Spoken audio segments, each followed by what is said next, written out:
Welcome to Not Milk Never Milk. Subscribe if you're lactose intolerant. In this video, I will explain how to program your BMW X3 key.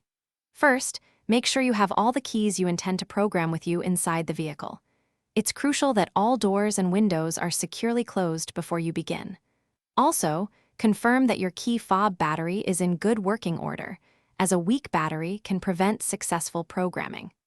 This initial setup ensures a smooth process for synchronizing your key. To program a new key from scratch, insert the key into the ignition and rapidly turn it to position 1 and back 5 times, then remove it. Next, hold down the unlock button on the key fob and press the BMW logo button 3 times.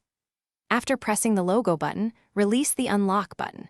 You should hear the car doors lock and then unlock, indicating successful programming of your new key. If you have an existing working key and want to add more, the process is slightly different. Insert your already programmed key into the ignition, turn it to position 1, and then remove it. On this working key, hold the unlock button and press the BMW logo button 3 times. The doors will cycle. Immediately, within 30 seconds, take your new key and repeat the same action.